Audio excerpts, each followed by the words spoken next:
Hello and welcome once again to the How Long to Beat podcast. As always, you are listening to Rick, that's me. You're also going to be listening to Paula. That's me. And Alex. Hello, it's me. And we've got some games for you. We've got some games that we've beaten. We've got some games that we've retired. One of which makes me very sad, Alex, but we'll get to that. We've got games that... we'll see. Games that we're playing and games that we're picking. So this week's topic is how we pick games, both to buy and to play, what goes into that decision.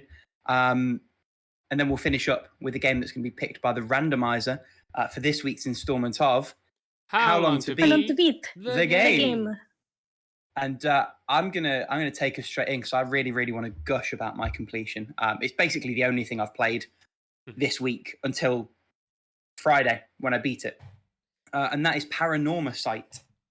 This is a really cool, really tight, like 11-12 hour visual novel. The first 30-45 minutes are a little bit of a slow burn, but my God, once it gets going, it is such a wild ride. It's really well written. The graphics are beautiful. It's got this sort of Japanese sort of ink art style, like a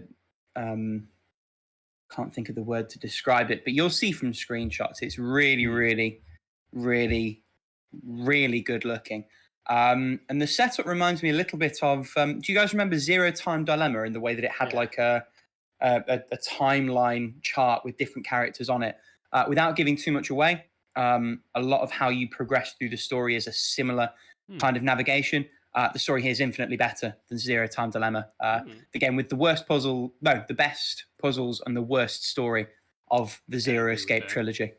Paranormasight doesn't really have gameplay to speak of. It is a fairly straight visual novel with some fun little twists and turns and a mystery at the core of it that I guessed some parts of it. I didn't guess other parts of it. I feel like this is a game that you'd both absolutely vibe with. It's on my wish list. I'm just waiting for a sale. It's interesting that I played it on Switch with like a 20% discount. I think I got it for like £12-13, which I thought was totally a fair price for it. It is available on mobile. And I think that's probably a cool place to play it, albeit Square Enix's pricing model for mobile is pretty gross. So it's actually more expensive on phones than it is on Switch. Yeah, I think I'm good. Which is a shame. But it's definitely on PC. It's definitely on Switch. I don't think it's on PlayStation and Xbox, but really, Switch or PC are where you'd want to be playing it anyway. This is a fantastic game. Anyone who's listening, I would strongly suggest taking a look at this one. Because I feel like it passed by without too much fanfare, and that is a crying shame. It's a really good story, visual novel game. Alex, why don't you tell us about your completion, bearing in mind, no spoilers, please, because I started it today. Oh, you did? Okay, yeah. Well, I don't have a ton. So I beat Smile for me. I talked about it a lot last week. Yeah, no, I mean, my opinion didn't really change on it. Like, I still think it was really fun and cute. There's kind of multiple endings as there are with these games. There's not like a ton of them, though. It's not like, there's like a true ending basically, and to get it is like a little bit convoluted. Like I just looked up what to do at the end because I was kind of like I was done a little, but that's kind of how I often get with these sort of games, right? It's like I really enjoy sort of the experience, and then I get to a point where it like starts to become a little obtuse, and I just sort of go like, I just want to see what happens. You know what I mean? So I just kind of did that. I still really like it. I can see why some people might not like it.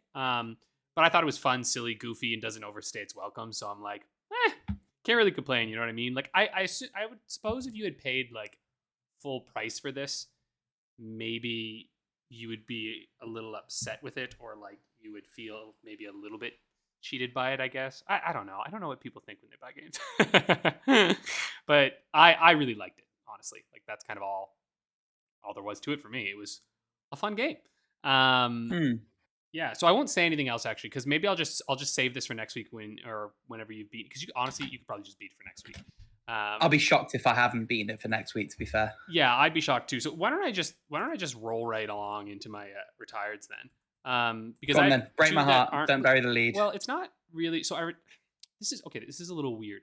I put Jack Move into retired because I guess I didn't technically beat it, though I do know everything that happens in the end. Because let me put it this way, this game, it's like Cosmic Star Heroine, but it's worse than that one. And like Cosmic Star Heroine is a good game. It's just that the combat in this, initially I thought, oh, this is going to be cool and exciting. It's really fucking basic. Like it's really, really basic. Like this game is super, super basic. In the sense that like literally all you do is like run through areas with like, you know, enemies fighting you. You just slowly level up, fight someone who's slightly a little higher than you, keep going. You know what I mean? Like it's like super, super basic RPG. It's streamlined for sure. Yeah, well, like streamlined is being, I think, generous. Like honestly, have you beaten this one? I can't remember. Did you beat this one?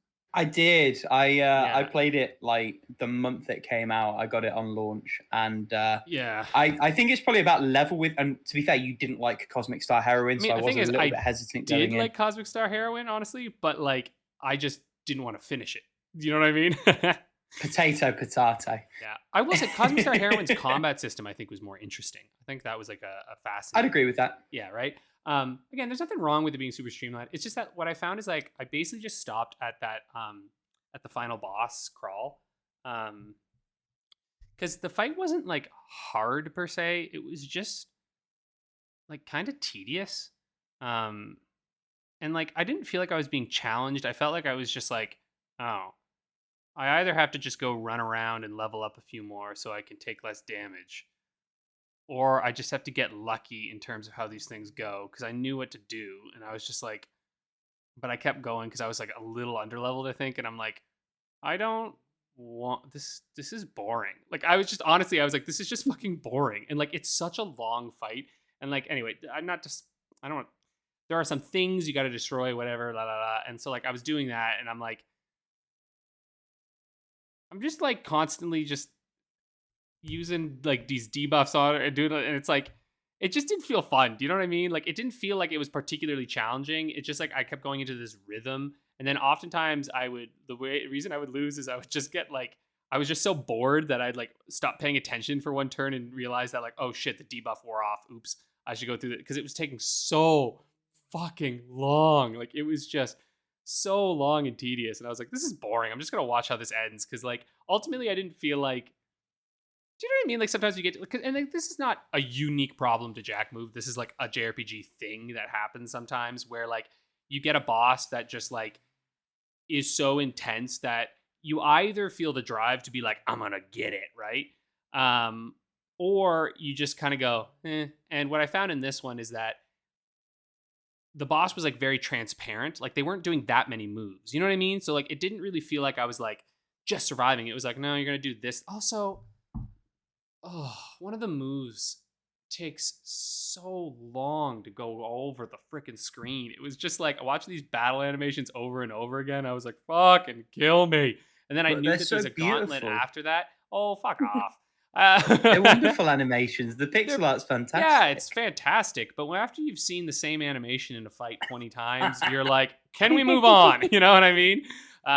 So anyway, I think it's a fair criticism. Like the last boss battle has a bit of whiplash. I suppose I sort of the other way. I feel like it's the only time the battle system is truly challenging. Yeah, and I think that the problem is the discrepancy more than anything the battle does or doesn't do. I do have a question for you. Did you ever turn off the encounter rate? Because this does what Bravely Default does, where it lets you bump the encounter rate up or down just from the menu anytime. No, the only time I did that was I forgot something once, and so I just turned it off to go back and get it, and then it came back. But I had it on the whole time. Like I fought every single fight that I went through. I fought a ton of fights. Like you know what I mean? I was like level 23, I think, or something like that. Like I wasn't like that. Which, low. To be fair, I feel like I was there or thereabouts when I finished the game. I wouldn't know without. I probably checking, didn't buy certain. I probably didn't buy the right thingy or whatever that you need to get. You know, it's just like I think I agree with what you said there too. Where it's just like the game's so fucking easy that when you get to this point and you're a little challenged, it's kind of like, well, you never challenged me before, so I don't really care now. And like I just sort of noped out. You know what I mean? Which is weird, right? Because I think Cosmic Star Heroine actually challenged me throughout, which is probably why I noped out a bit, because I was like, I'm sort of done. I've got what I needed. Whereas this one never challenged me, so I think I just sort of plowed through. And then when I got a challenge, I was like, this game's not worth it. And I was just like, I'm done. So I just watched what happened, and I was like, all right. So I technically finished it, but I just thought it didn't feel right to put it in beaten, because I just sort of was like, what happens? All right, good. I'm done.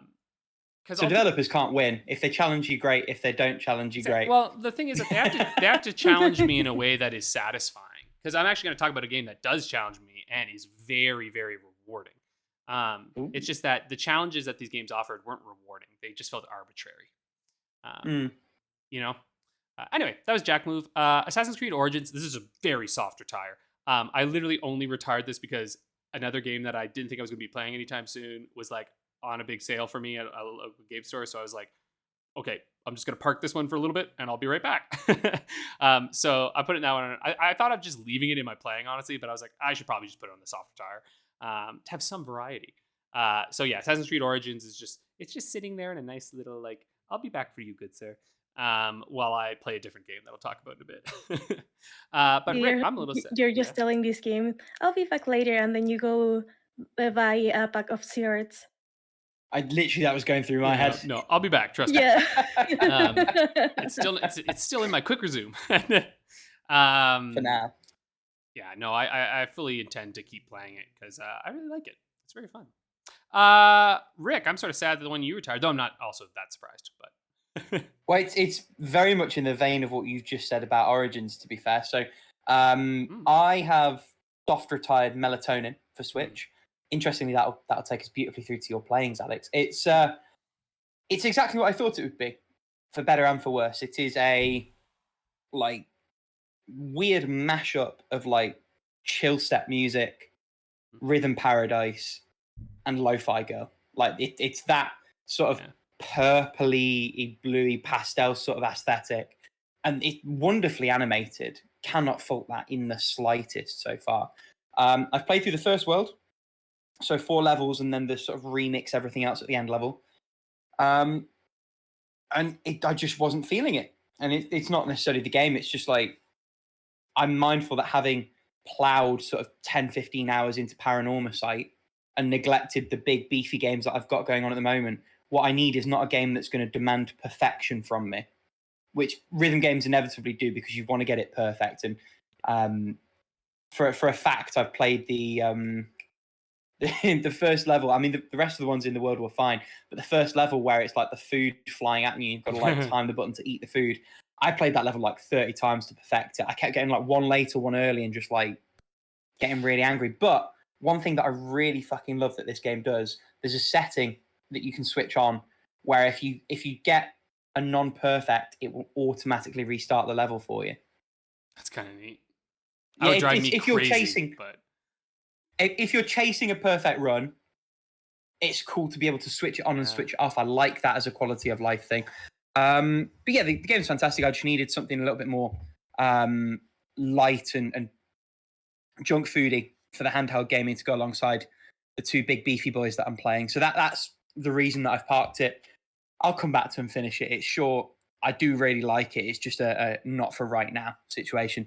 But you are playing it right now, Alex. So why don't you take the reins off me and tell me about that and the other ones you've got going on? Yeah, so Just a quick thing.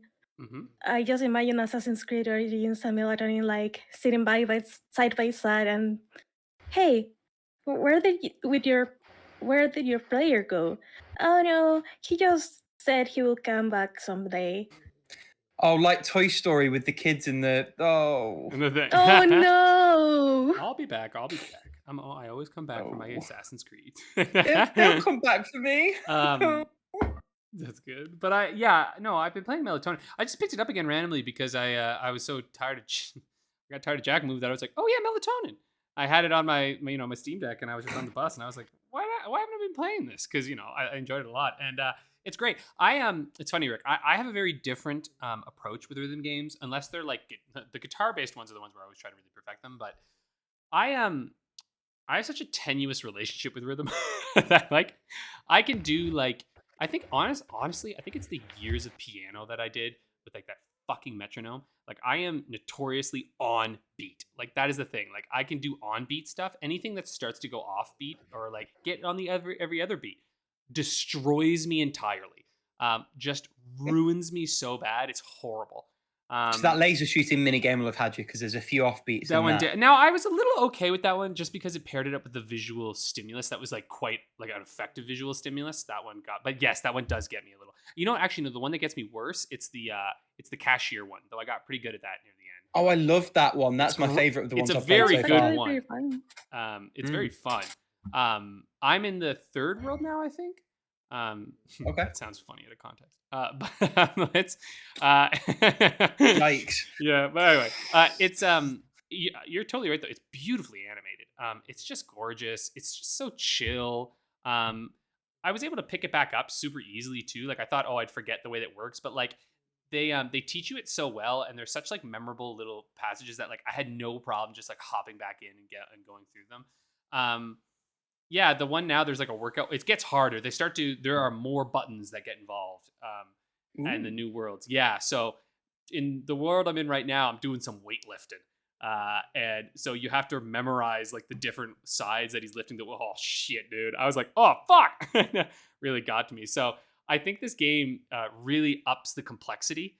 And they give you so many different types of challenges. Like I'm glad that you only really need to do the score one to like move on, but then the hard is just so tempting. It's like, but I bet you'd like to do the hard version, huh? And you're like, I would like to do that. So, a couple of times, yeah. Right? Yeah, I'm like, okay, challenge accepted. So you got me. I know, right? It's like you twisted my fucking rubber arm. I'm like, I'm in. So yeah, I really enjoyed this game. This was the one that didn't you gift me this one, or like one of you did, or something like that? I did. This was your Christmas game. Yeah, exactly. That's why I'm like, I gotta finish it. But yeah, it's so good. Like, especially if you're missing Rhythm Heaven or anything, like it really is from that genre, that world. And like, I'm just so glad that it has this like beautiful sort of cohesive style to it that just makes me go whenever I play. Okay, the music's lovely as well. Before you move on, the music's and obviously that's make or break. It's really, really nice, and I like that it's a different vibe.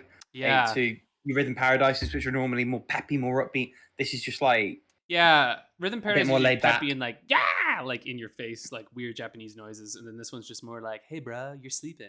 And you're like, no. But also you're about to pop a vein because you got late. Exactly. It's such a weird combination of chill and freaking you out. You're like, fuck. Yeah. Speaking of pain, I also started playing Ring of Pain, which realizing sounds very funny. It sounds like coming back from a night of you had a curry, did properly. You? Yeah, there you go. It's like a Taco Bell, but curry's a little better. A little better on those. Oh no. Oh god. Well, anyway, I don't fucking understand what's going on in this game. It's not often I say this, but I've never heard of this game. Oh, really? It's one of those it's one of those like it's not a deck builder. It's oh, Jesus Christ, kill me. You know, like Slay the Spire, like those deck-based roguelike stuff. Yeah, but it's not actually deck-based. It's super weird. You get like a ring of cards and like there's enemies on them and you pick up like items and stuff and you're like going through a tunnel that creates a ring. There's a weird chicken with a butt who's like your guide through it, which I think maybe you can kill him if you want. The chicken's doing his best, like, here's Johnny impression on the Steam page. Exactly. It's like that's a whole thing. Fine. It's one of those games that's like you're meant to like figure it out as you're playing, but like it's near incomprehensible what makes things work in it. You know what I mean? Like the reason Slay the Spire is good is because it's a little challenging, but like it does teach you how to play the game. And then like you do learn how the game works, and it'll introduce new things later on, but like it kind of teaches you. This one's just sort of like, fuck off, you'll figure it out. So it's good. I was just watching, I think I was watching the new Black Mirror or something, and I was like, I just want something to just do while I'm doing that, and I was like, yeah, I'll just do this game because it really takes very little thinking. And you can like sneak by people and stuff. It's a whole thing. If I try to explain it to you right now, it will not make sense. You have to just go and play it. That's literally the only way that makes sense of this game.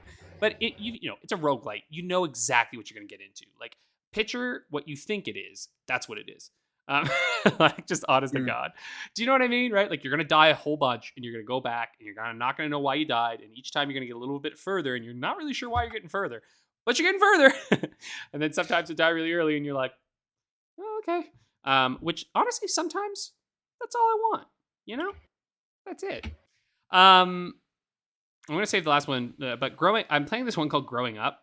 I don't know why I just randomly picked it because it said it was super short. It's from the LGBTQ plus like bundle that Humble's running right now. Nice bundle, some really fun sort of like unique little games in there. This is like, okay, this game, man, okay, fuck, this game should be so fucking bad. Like everything about it screams like this is stupid, but it's really fucking. It's very addicting, and it like really, really pulls you in. Because it's like, like let me explain it. So basically, you're it's I guess like a roguelite in a way where every single run is different, but you start with like a baby and then you go to being 18, and then once you're 18, the game's over, and like it's all about growing up. But like it's super weird. The art style is like very like you know those ads you get for like browser games that are like it's that art or the style. mobile games where they're like in the cupboard and they're like seeing that kind of shit on them sort of it's thing. like absolutely everyone knows, and not to say that it's bad, like they do a good job with it, there's lots of customization, it feels but like it's not good.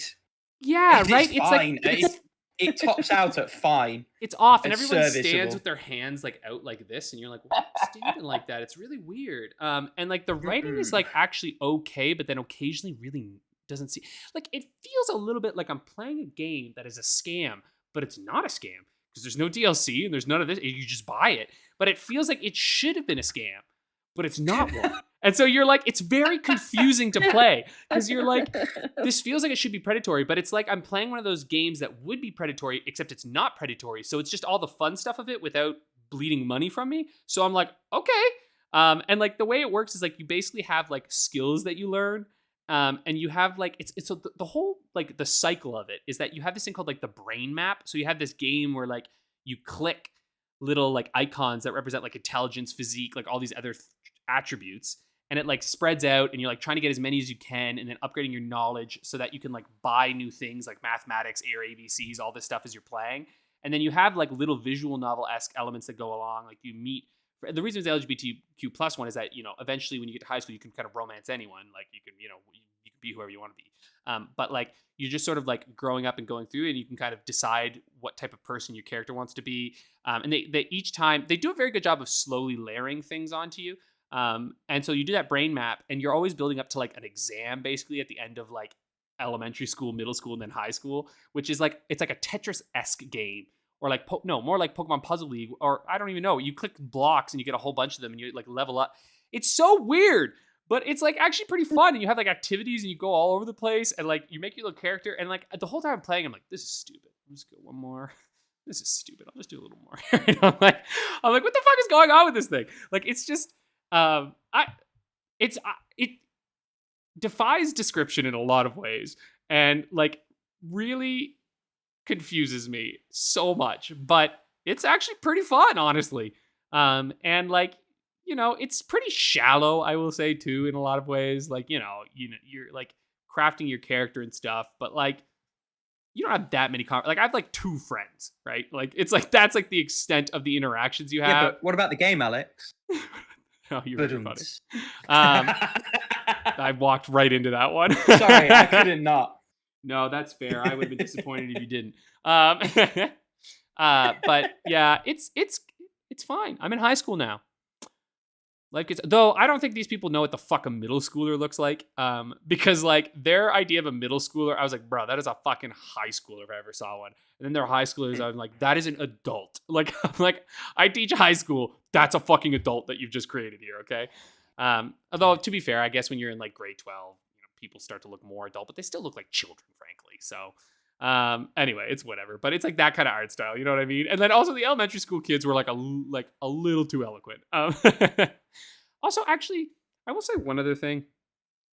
These games, and it's not the game's fault, but one thing that is a little challenging with these sorts of games is that like it tries to give you the concept of role playing, like the, you know, growing up or whatever. But like when you as now you're presented with choices, you kind of always want to do the nice thing, right? Which is just not what growing up is like, right? And I don't really know how to like change that, but part of me sort of wishes they would have given me like just moments where I couldn't make a good choice, and I instead had to make as good of a choice as I could make. Do you know what I mean? Like that to me, I think would have felt more along the lines of growing up, where it's like, yeah, you could say this mean thing or you can say this mean thing, because at the moment you are a hormonal little child who does not understand the differences between these, and that's just what it's like to grow up. And then deal with the fallout of that. But instead, it's just kind of like, you know, you're just sort of like perfecting what it would be like to grow up as adult you now. You know what I mean? And I try to make some of those other decisions, but it's like, I don't know, there's nothing that like emphasizes doing that. So that's something I'd like to see someday, like something that actually sort of mimics that a little bit more. But I think that is beyond what this game can even do. So anyway, that's growing up. If you get the LGBTQ plus bundle, yeah, it's worth trying it. I think I'm almost done. It's probably only going to be a few hours total. So it looks like a sick bundle as well, to be fair. It is. There's a really cool Metro. There's a really cool Metrovania one as well, but by the time this goes out, that will be gone. My wallet's not your biggest fan right now, Alex. See, that Metroidvania one, I think I didn't pick that one up. The only reason is because I think I own all those games, except maybe one of them. I was like... Oh, I own most of them, but like... In fact, I own the top 4, but the bottom 3 would be worth the price of entry. Like I've been eyeing Haiku the Robot for a while. Ditto Lost Ruins, and then there's that Fungus one that actually looks quite good as well. So. Oh, and Pixel Pride is the name of the other one. Pixel Pride, that's it. Yeah, I do want Rain World. Lost Ruins, Lone Fungus, Haiku the Robot. Yeah, geez, fucking shit. I might get it too. God damn it. Womp womp. But even just having Hollow Knight on my Steam Deck and playing it on my Steam Deck before Silksong comes out sounds like a pretty fucking good time to me, honestly. On that beautiful big screen, shit. Yeah. Well, you've got years, right? Silksong's never going to come out. Yeah, honestly. Well, actually, I think it might come out next year. Who knows? Maybe. We thought it was going to come out this year, and then... Well, I just keep thinking it'll come out at some point, but Haiku the Robot does look cute, doesn't it? It looks great. It's one that we played a demo on, or I played a demo of in Next Fest, and it played really that demo nice. Too, actually. Yeah. Yeah.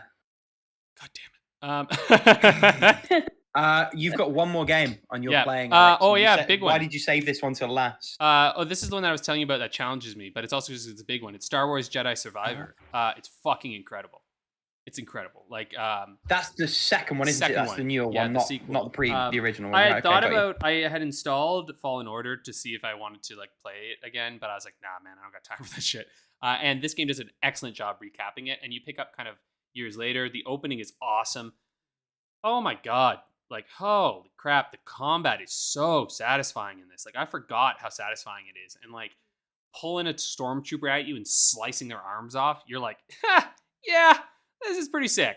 They don't let you technically. So like Star Wars has a weird thing where like Star Wars is fine with you slicing off limbs, but you can't slice off a head and show it. You can imply that it's happened, but you can't show it. Because that's the thing that Star Wars never does. Nor can you like slice a human being in half, even though that has happened in the show. So sometimes they'll let you do that, but like most of the time it's like arms and legs. I don't know why it's fine to slice off arms and legs. I mean, Darth Maul got cut in half. But like heads, I guess, are just like too graphic of an image for children, which is fair. But I would argue that arms are also maybe a little graphic, but whatever. Anyway, it's super good. It's a Metroidvania, right? So you're going around. It's like Dark Souls Metroidvania kind of thing. The combat feels incredibly satisfying. It does that nice thing where like you are not actually underpowered when you start at this point. Like you definitely feel, no, you are to an extent. Like you don't have like necessarily all your powers, but you have more of the powers than I feel like you had when you started Fallen Order. And you do feel like Cal is certainly more adept than he was at the beginning of that other game. Like you do really feel like, because you know sometimes Metroidvanias do this thing where they just strip everything from you, but it's like, no, I actually feel like I'm just like developing more of a mastery with my character on top of the things I'm already pretty good at, with a few things obviously pulled from me just so that the game feels fun, if that makes sense. But yeah, it's super it's gorgeous. It's fucking gorgeous. Like beautiful looking thing. Voice acting incredible, of course. Customization out the wazoo. I've basically just gotten through like what I would call the tutorial area, which was actually a really good spot, and like I thought they did a really good job like reintegrating into the game.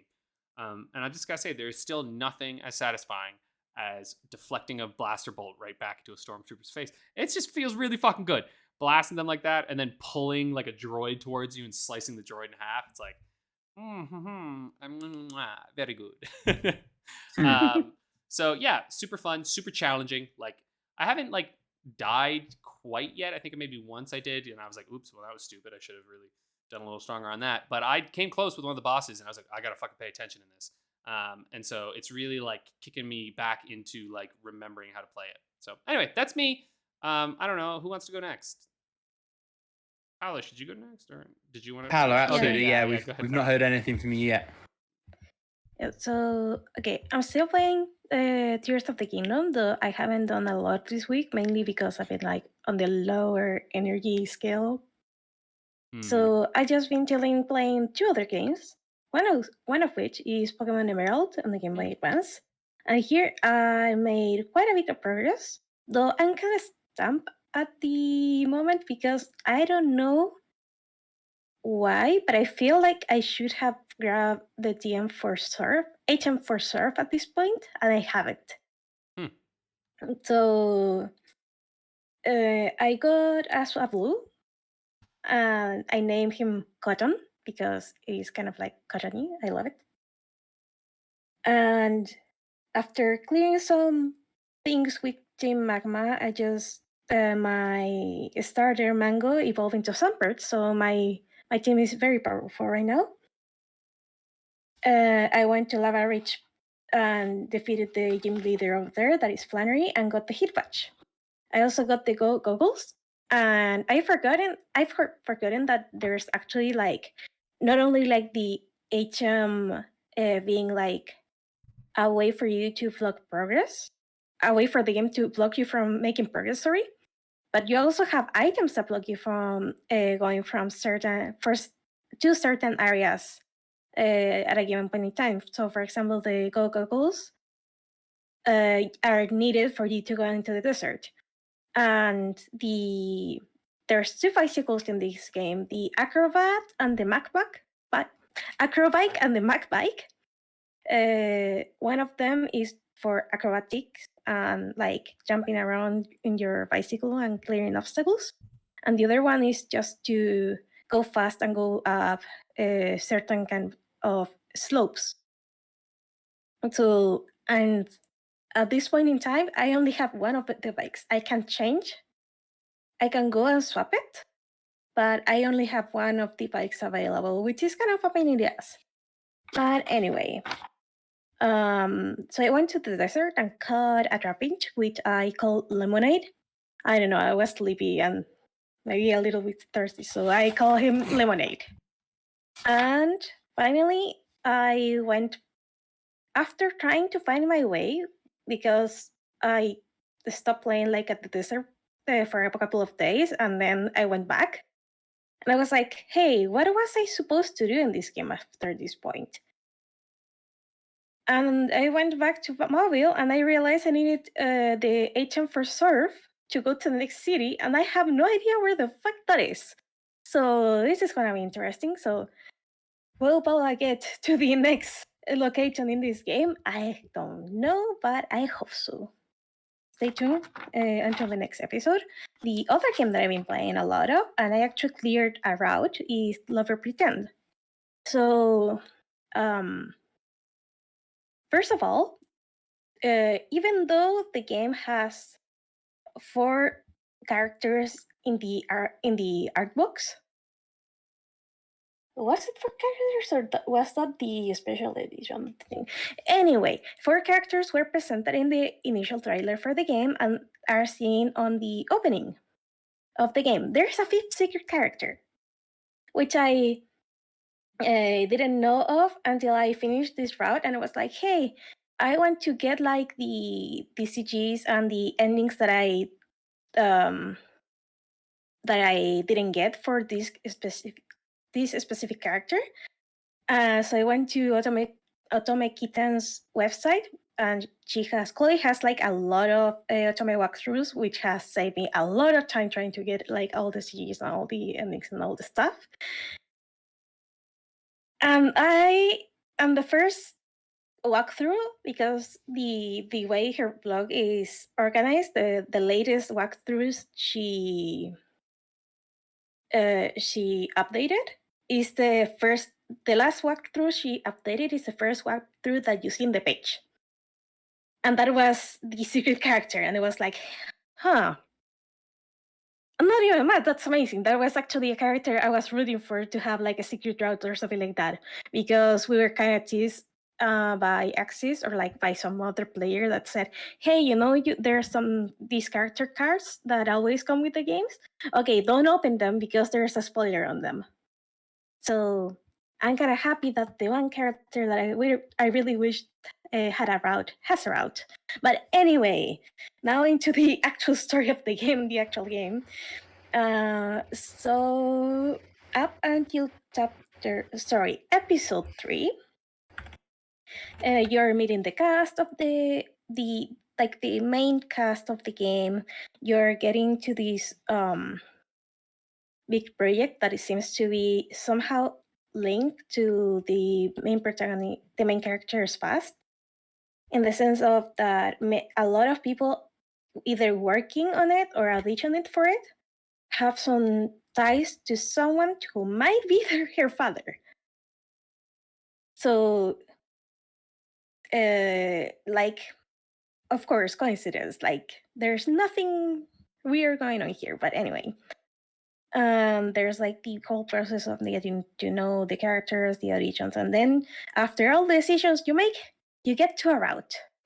And there's actually a status screen where you can see like the percentage, like pretty much you can see which character you're closest to. So at the flip of a coin, because I had the same score on 2 of the characters, I got to Harumi's route.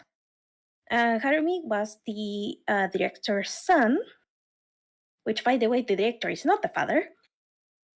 So they actually cleared that out like really early into the game. So it was like, hey, this is actually kind of neat because the other guy who also has a route is the one I'm his father I'm suspecting the most, because he's like more of a playboy, and he actually got what is the word for it? Like, they kicked him out of the movie acting thing because he was a womanizer and he was like sleeping around with other girls. So thank God the first route is someone I know for a fact isn't the protagonist brother. But anyway, that aside, I have to say the pretend time mechanic where you are given a mission and you have to answer a series of questions, trying to either convince someone of a certain thing, or like trying to make them go away or whatever. And that is like very fun because usually in Otome games you are like, hey, I kind of want to answer in a way people will like me, or like this specific person will like me. But here is like, oh no, in this specific scenario, you have to convince this person they don't know you because you're like cosplaying a character, and the cosplay is kind of embarrassing. So you have to convince the other person, no, they never seen you in their life, and they have to go away, which makes for some very interesting scenarios, because in the audition part of the game, given like a experienced actor partner to kind of like improvise a scene with. And for the most experienced actors, they're given like a newbie actor, or like a person who never acted before in their lives, to improvise a scene with, to kind of like level the field and the logic of the game. But anyway, so for some reason, of course, the protagonist gets involved into the auditions, and you kind of have to answer in a way to make the actor kind of like really show what they're capable of. So that was kind of neat. There's like a whole chapter where you have to, there's like like 2 groups of actors are like making a mini film. One of the groups that is the most experienced are given like the newly producer film, and the other group is given, and the group with the so actors are given the more experienced production film, and that also lets you see more into, for example, the main character's Chiyuki's story, thought process on how she works and she sees the overall like production process, I guess, but like in just a small sample.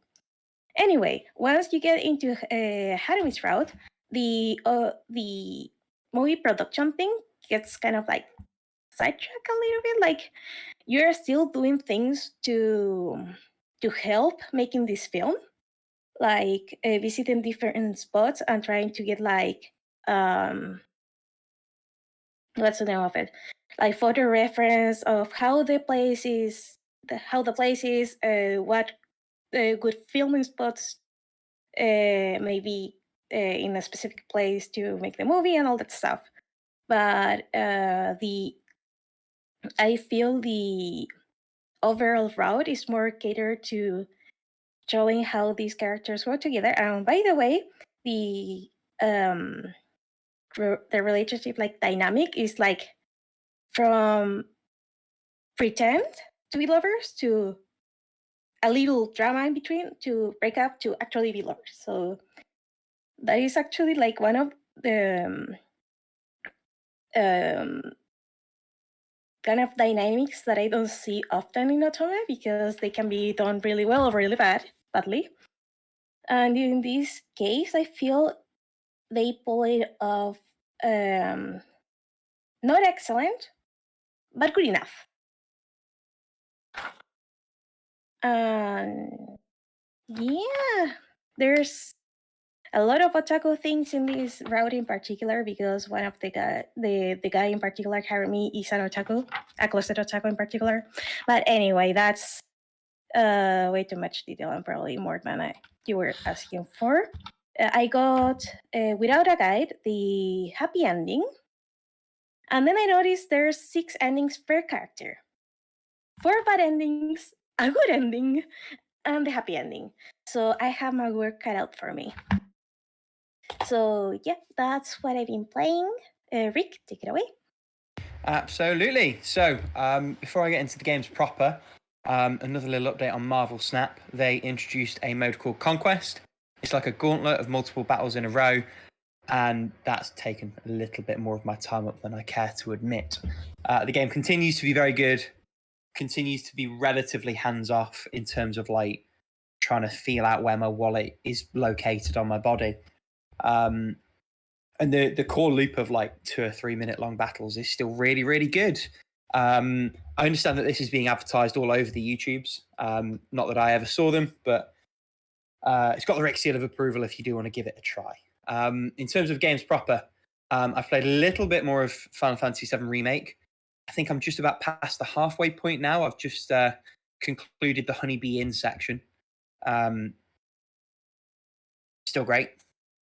Probably one I'm going to try and focus a bit more on now, because my goodness, I want to be able to box this off before we get to 125. I've played a bit more of Judge with my brother.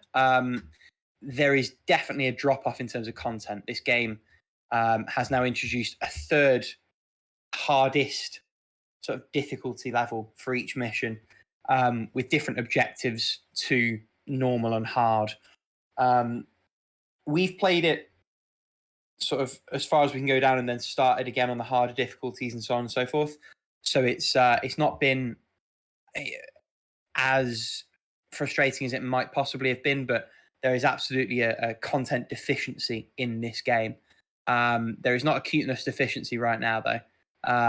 Molly is asking for all the attention from Alex. She's very whiny today. Oh, bless. I could not deal with it. I feel like I'm lacking a fluff, because Paula's cat's perennially bouncing around. She's got a little plushie in her hands. I'm just sat. Just me. Oh. Anyway, Judge needed more content, really. But the core game continues to be a lot of fun. I'm on the third world of Forgive Me Father. I've warmed up to this game considerably. Once you start getting some points for unlocks, you start sort of tweaking the weapons in the way that you like it. Once you get a few more weapons, it becomes a lot more fun. And as the ante ups, more is required and expected of you, and that extra level of challenge absolutely elevates the experience. I expect I'll have this one finished by the time we come back next week. He says, setting himself up for a fall. I've played a little bit more of Radiant Historia.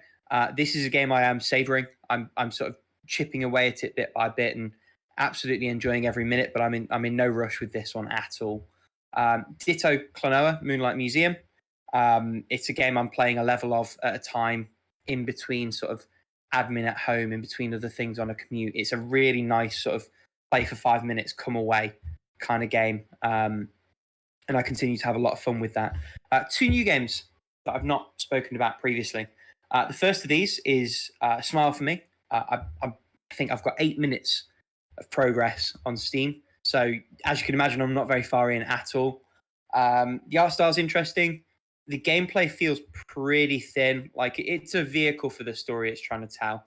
And I totally understand that.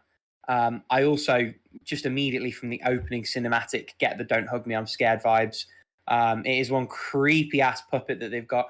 I think that the slightly disappointing thing from me personally is just how upfront they are with the dystopic element of it. There's misspells and this toxic positivity, and it's creepy from the word go, where I think some of the magic of Don't Hug Me, I'm Scared is that was a clip that if you showed the first minute to a child, they wouldn't think twice about. They absolutely played harder and straighter on the kids' daytime show vibe before delving into the dark, whereas this feels like it's dark from the off. And I suppose it's harder to maintain a level of mystery around that versus a 4 or 5 minute YouTube video. And I'm sympathetic to that also. But it's early days. And one thing I will say is on mouse versus on Steam Deck, I actually quite like the nod your head, shake your head thing. I have got buttons for it, the same as you do. But with a mouse, it's easy just to go to waggle in one direction or the other. And I actually kind of like that as an input method for yays and nays. Second game is a little puzzle platformer thing called Toodee and Topdee. This is a really unique blend of side-scrolling and sort of top-down isometric platforming. So you have the 2 titular characters on the same game space, and you can switch between controlling them at the press of a button. One of them is on flat 2D background. One of them, the whole of the game space is the floor. So you can pick up a box with one character, and that will be a platform for the other, and they can both move in ways that their partner cannot. The levels are really bite-sized. The puzzling so far is a good balance of challenge and brevity. I mean, the game as a whole doesn't look to be super long. Just judging from the world screen, it looks like there are maybe 100 levels. I'm about a quarter of the way through. But I like it. I can't think of anything I've ever played that's quite like this. And ooh, my voice went a bit there. And so far, in concept and in execution, it's really, really cool. It's on Switch. That's where I'm playing it. It's on PC. I think I saw something on the PlayStation YouTube channel to suggest it's coming there imminently as well. So it's in all of the places, which is also a plus. Graphically, nothing to write home about. Musically, nothing to write home about. But the 2 big thumbs up from me. I think that brings to a close what we're playing. So let's talk about what we're picking. So this week we thought we'd have a chat about sort of how we pick games, especially for ourselves, and for anyone who's listening, you're probably the same. We already have all of the games. realistically. We could spend a lifetime playing and be fine. But in terms of bundles, sales, new releases, never stopped us. And I think it's interesting to think about, outside of word of mouth and YouTube reviews and things like this, what draws us to a game. And also beyond that, when we're picking from our collection of games, what makes a game jump out and jump into our rotation. Does anyone want to kick us off? Maybe. Okay, Go so the way I pick games when I want to play a game, it's either hey, it is an Otome game published by Axis or Idea Factory, and it's already like they already filter out like the ideas that may be more palatable to a Western audience. So it's like I always support that, but in a way of hey, I've never heard about this game before, but it is interesting because it's probably a genre that looks interesting for me. For example, more I want to say an RTS, for example, that has a smaller scale to the army and has like more micromanagement with the units, or if it's something cute, like if the box art in particular kind of like calls to me. For example, Shima 24, I was minding my business, walking through the game alley that is Paseo Las Palmas. And I saw the box art and something called to me. Like, hey, that game looks interesting, but I don't have the money right now. So the next time I went, the game was still there. I had the money, I got it, I don't regret anything. Like, there was something about the box art that really called to me, and that is how they got me. Like, I don't know, I guess the characters look interesting enough and the setting look interesting enough to me to play it. So in reality, as I said last week, I'm a shallow bastard. If the game is pretty, I'll probably get it. If it has if it has Toodee host fandoms, I'll probably get it too. I think that sorry, go on. Go ahead. I was going to try and give you a way out. I think we're all, to a greater or lesser extent, swayed by graphics, right? Whether that's the dying art form that is a good game box, or whether that's like screenshots or whatever they do on a digital storefront to make it pretty and make it appealing.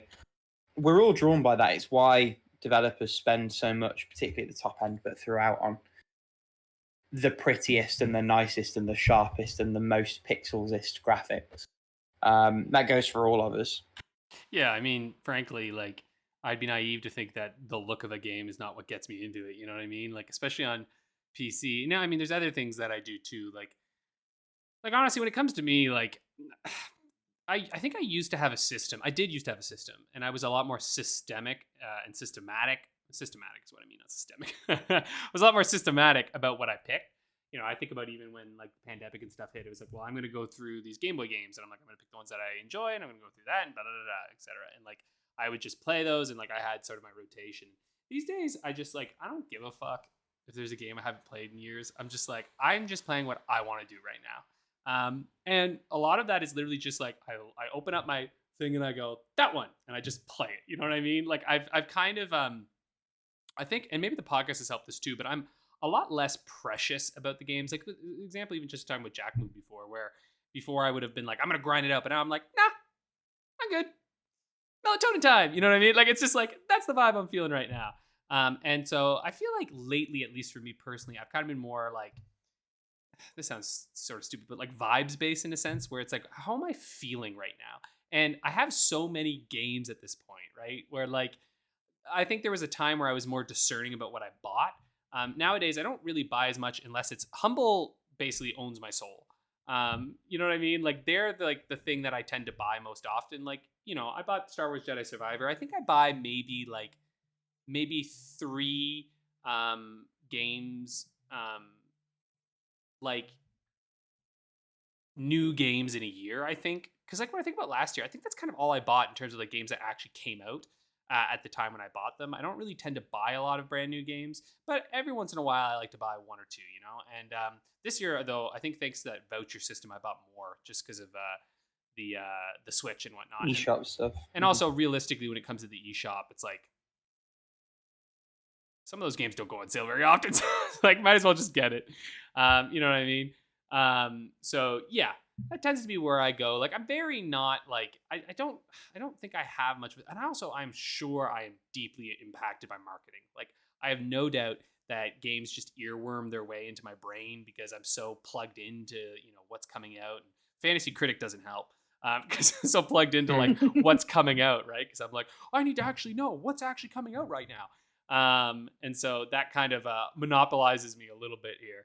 But yeah, I don't know. I just go on what I'm feeling like. You know, this Jedi Survivor, I was like, let's just do this, you know? And I'm like, yeah, sure, I'm playing Origins, but I want to play Survivor right now. I'm just going to play that. And if I beat it, great. And if I don't, who cares? That's sort of the way I've been going at it. I don't know. What about you, Rick? I think it differs greatly on buying and then on playing. Like, buying, there's the odd new game I'll get, but mostly it's a question of balancing how badly I want to play it versus how deeply it's discounted. Yeah. I am and this is why my wish list on Steam is so horrendous, because that's how I keep track of whether I'm getting a game or not. I literally just periodically will skim through, see what's on sale. Is it a big enough sale for me to jump on it? And that's doubly true on the eShop. And that's triply true on eBay, where I do sort of keep saved searches for certain games, and then when they drop to a certain point, I'll grab them. In terms of playing, it's different. And I definitely will always defer to vibes if there's sort of a discrepancy with what's on my list versus what I actually want to play. But in a move that is absolutely not suited to podcasting at all, I am going to send the two of you a screen grab of my spreadsheet, which I keep track of what I want to play on a per platform basis. Oh my god! And I don't necessarily hew to this closely. It's worth saying, but periodically I will tweak that, put stuff I want to play on there. The stuff that's bolded is what I'm playing currently, and things will get tweaked back and forth in and around that as we go. And it's worth saying it's not just platform. I've split out PC by stuff that I've got on itch, Epic Game Store freebies, GOG.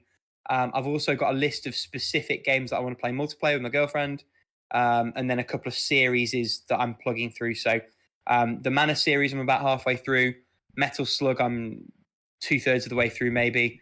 Some SNT and Etrian Odyssey lists I've got going on. My ongoing Treasure playthrough is there. Specific Game Pass games. And yeah, again, this isn't rigid.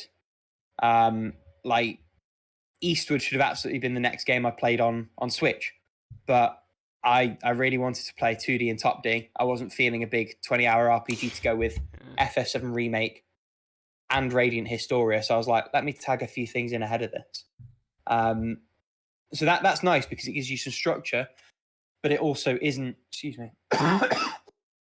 It isn't dictatorial. It's not like you have to play the game that's next on the list. I don't care if you like it or not. It's not a hobby. It's a job. So it's nice in that sense. Well, exactly. Yeah. Sorry, you reminded me. Thing, mean? Oh, sorry. The arrow thing. That's if I haven't filled the slot, so I don't have to constantly shuffle things forward on the spreadsheet. You just remind me a little bit. Like, I guess one thing that I do as well is that, like, the series thing you're mentioning. Like, I have a couple series that, like, I have the intention of playing all through, which is like the Yakuza games, right? Like, you know, I just beat Yakuza 3. It's like I consistently come back to them, but I always give myself big breaks between them. It's like Assassin's Creed, actually. That's another example. It's like I've almost played all of the Assassin's Creed games. I just have Syndicate, Origins, and Valhalla left. And so like I always space myself with them because they're just so easy to burn yourself on. That it's like I don't like to play them so quickly in a row. I like to just kind of give them this sort of, you know, time to breathe. And then it also, to me, increases my enjoyment of them a little bit because it feels like I remember them more in a way, because they get spread out. It's like they stay in my memory longer. And I have this just like better sort of moment with those games, I think. So yeah. I do like what you're saying too, though. It's like, it's hell. It's the reason I'm on How Long to Beat. It's like I like having a place where my games are located. I will say having Steam sometimes makes that more complicated for me, just because I'm going through so many games so quickly that occasionally I forget to but luckily with this too, it's like, okay, gotta go in and gotta put my completions in. So sometimes my playing isn't updated, but my backlog certainly is there and good to go. It avoids the utter chaos. Yeah, it's like, which it would be otherwise. Yeah, like you said, it's not a job, but it's also like it is nice to just have like a track of like what. Because and again, when you get to the point, right? Like I think us, where we've played so many games and we own so many games, that like if I don't have this sort of list that demonstrates what I've actually done, fuck, I would be replaying shit all the time. Like I cannot remember shit. I remember, I'm so glad during before the pandemic, even a little bit, I went through, but I think during the pandemic I went really hard and I really filled out all my How Long to Beat list. And thank God I did that, because it's just like shit. Even when I was doing that, I was like, oh my God, what games have I played?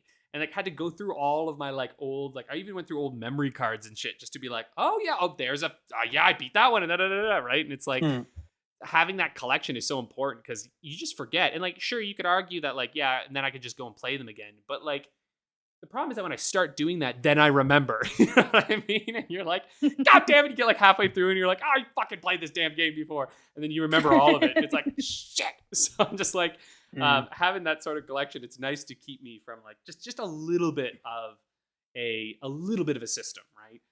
And having so many consoles, it's I agree. I like to jump between them.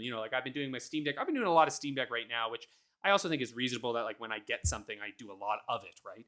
To the point where I have so many Steam games, I haven't even had to put the emulators on yet, because I'm just bruh, I can't even touch that shit because I got so much shit to play on this just as is, which is a very good problem to have, right? But I sit staring in my little I've got all my consoles laid out there, my Game Boy and the Game Boy Advance and my Vitas and all that, and it's it's just nice that I can just pick those up at any time. And I feel I don't know about you, but and this might just be part of my personality, I go through waves, right? I have periods of time where it's I really want to play this console and I want to play this type of game. And so I play a shit ton of it. And I will play a ton of Game Boy games, or I'm going to have this soon with the Playdate. Because I was waiting, but now hopefully yours arrives at some point. They said they shipped all of them out. My group is shipping. I haven't had a notification that mine is yet shipped. I am indeed group 4, okay. yeah. So it's coming out, yeah. But I'm just race against time. I don't think it will be before 125. I don't think it's it will. Happening. No. But I'll just chat with you elsewhere. But yeah, it's what I mean. I don't know. I feel like you said, it's a hobby, right? I think I would hate this if it was my job. But as a hobby, it's fun to just kind of go and do whatever, right? Yeah. And I think you've read my mind there as well. Sometimes a big part of the decision will be, I want to play something on this console. And that will then inform what you're picking up. Yeah, exactly. In my case, it's more I want to play something, I don't know, more energetic or more chill or something like that. Because in my case, as I said previously, I was kind of busy last week and kind of sleep deprived too. So I kind of wanted to play Zelda, but I was too tired to play Zelda. So I ended up going to my comfort zone with Pokemon and Otome games in that regard. Though in some occasions I will get a Fire Emblem craving almost, where it's I need to play Fire Emblem now or I'm gonna explode. So I end up playing 1, 2, 3 Fire Emblem games back to back to back, which I think already happened twice in this podcast, because I played the DS ones back to back. And I think I played all the 5 3DS games almost back to back too, in a Fire Emblem kick, out of nowhere. So yeah, that's I usually go more like by vibe, but sometimes I try to rationalize it a little bit more because, well, I kind of need to beat stuff to talk about in the podcast. So from time to time, I'll grab a 2-hour game and beat it and talk about it. Or like especially if I'm making slow progress on larger games. Or sometimes Fire Emblem will just suck the life out of me, and I won't sleep like for 3 days in a row and finish the game in a week. I don't know. I suppose that's the bottom line, right? Like it's all vibes, and then we just rationalize back from there. Exactly. Really. As it should be, as it should be. And on that note, unless anyone's got anything burning, I got nothing. Shall we move on to how long to beat the game? I believe this week it is my turn. It certainly is, and it's 15 all. We're tied. So let's see here.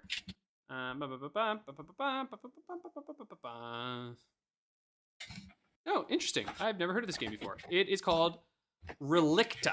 Relicta? I think. Is that with a K? No, it's a C. Like a relic. Ooh. It's a first-person physics-based puzzle game where you need to creatively combine magnetism and gravity to unravel the secrets of Chandra Base.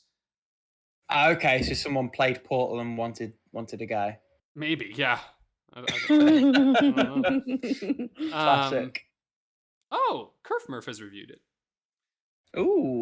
This is a fun podcast like bonus thing. My special question is, what rating did Kerfmurph give this game? Oh, okay. Oh shit. Well played. Actually, can I make this 2 things? Can you give me the rating and time that he took? And whoever is just closest in general on that, will get it. Or maybe we can have 2. You can get points each on this. I mean, just make it a point each. Yeah, make it a point each for that. Yeah, there we go. Splitting it up a little bit. So a point each on score and time that he took. Just because he put his time in there, and I think that's kind of fun. And for those who are listening, obviously, Kerfmurph was one of the original hosts of the How Long to Beat podcast. So it feels like a very fitting thing to do. And Rick has got one of his times in already. Yeah, I'm editing that. I missed out the shift when I hit enter. You want to know a fun fact? This was on Google Stadia. Ooh. Yeah, platforms are Google Stadia, PC, PlayStation 4, and Xbox One. Okay. Bonus question 3: where did Kerfmurph play it? Yeah, right. I don't know if it says on here. Oh no, it does say. Yeah. No, only 2 points for this one. No. Yeah, Google Stadia. Goddamn. You know what's funny, right? Like, I was thinking about this the other day. Google is like honestly a pretty big failure of a company in most ways. Like, they had a good search engine and they have made nothing else themselves that has succeeded. They've just bought other shit. Like, so many tech companies, they do one thing right and then they can't do anything else right. So they just have to buy companies that do it right. Hence the Google graveyard. Right? It's like, fuck, man. Spaces, Stadia, hell, I think it was a couple other, like, Docs and things. They didn't make Docs, they bought Docs. I don't know if they made it or they bought it, but Google Keep, the note-taking thing, is phenomenal. I use that literally every day. The note-taking one? Yeah, well, it's all your notes. You can see them simultaneously, obviously, because it's all logged into the account, on your browser, on your phone, wherever you log in. And I find it uber convenient. Even on, if you've got a smartwatch, Google have an app so that you can just review your list on the watch, which is quite useful, I find. Yeah. I have my gym stuff on it, so when I go to the gym, it's just there. Oh, nice. Okay, so Rick has all his things in. So, Paula, get him in. Okay. That was me thinking we'd done a really good stall for time. Yeah, well, I stalled as much as I could. And then just decided to call out. Yeah. Well, you know. You can only stall for so long. Wait, I don't know what I did. Well, This put it in. You're fine. That weird thing. And remember, I want the rating and the time for Kerf.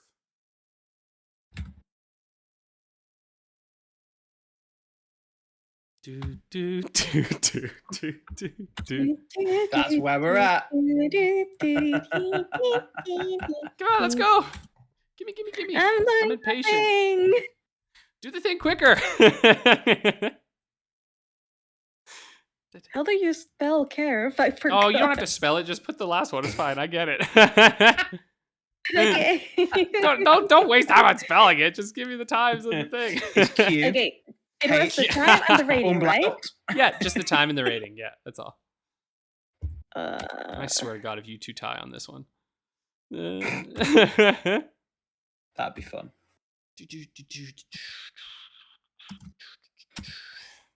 I want us to tie on one of them, because then we can be 15, 17, 19.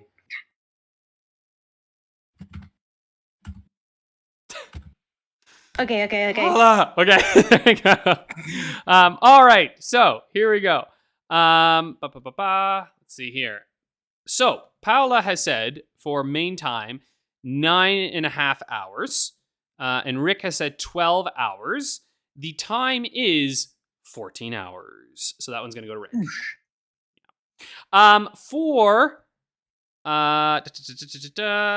For main plus, Rick has said 14 hours, and Paula has said 13.5 hours. That's painful. The time is 19 hours. Oh, yes. The half hours just screwed you that time, Paula. For 100%, Paula has said 15 hours and 30 minutes, and Rick has said 23 hours. Wow, okay, you're pretty close. It's 24 hours. Takes a full day to beat this one. So Rick, how do you stretch a puzzle game that far? Rick swept that one. That's well, it's a question. physics-based puzzle game. You know, those games can have oftentimes a lot of. It's also not a very well-rated one. So, and all the Portal knockoffs, they have like so many extra things to try and justify themselves. So hint, nudge, nudge. Rick has said that Kerf rated this a 4 out of 10, and that it took him 18 hours. And Paula has said that Kerf rated this 7 out of 10 and took 15.5 hours. Wow. You two are pretty freaking close on this one. Oh, shit. I gotta do some math in a second here. So first off, Rick gets 1 point because Kerf did give this a 4 out of 10. Okay. Yeah, he did give that. But his time was 16 hours and 51 minutes, which I think means that... Did you say Paula was 15? I 15 and a half. So that's what, 1 hour 21. I'm 18, so that's 1 hour 9. I think you just sneak in there. And get that. If I've done the maths in my head, right? Yeah, you just snuck in for the full one. Paula's just a little too under.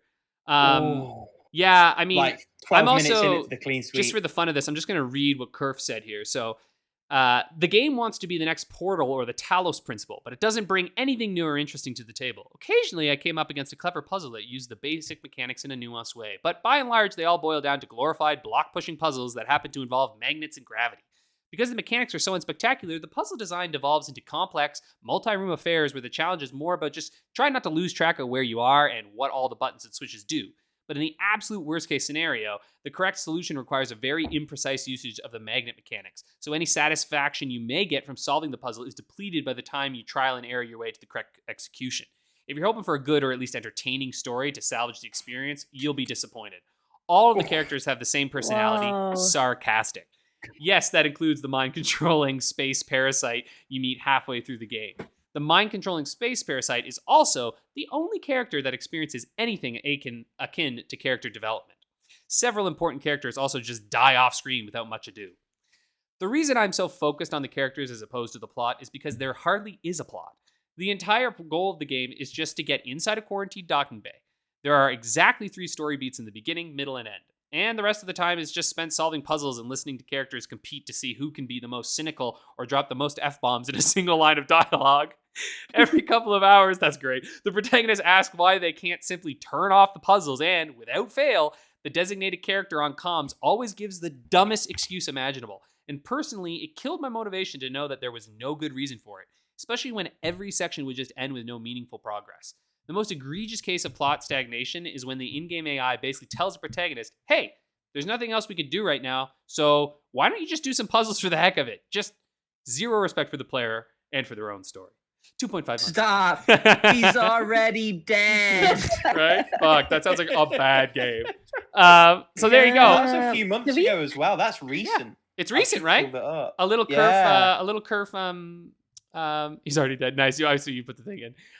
That's a little curve cameo for us all there. The game itself came out in 2020, actually. Oh my god! And it was on Stadia in 2020. All right, must be one of the last Stadia games. Anyway, it was August 2020.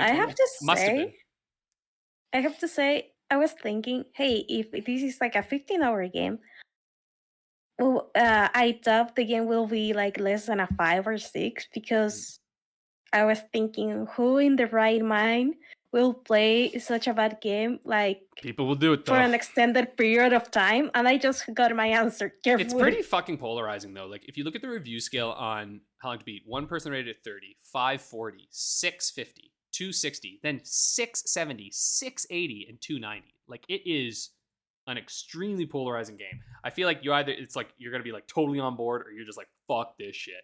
Because it's almost an even split across the board there. So anyway, that's it for this week's episode. Another shorty for you, but a goodie. We'll see you next week. Peace. Bye. Bye.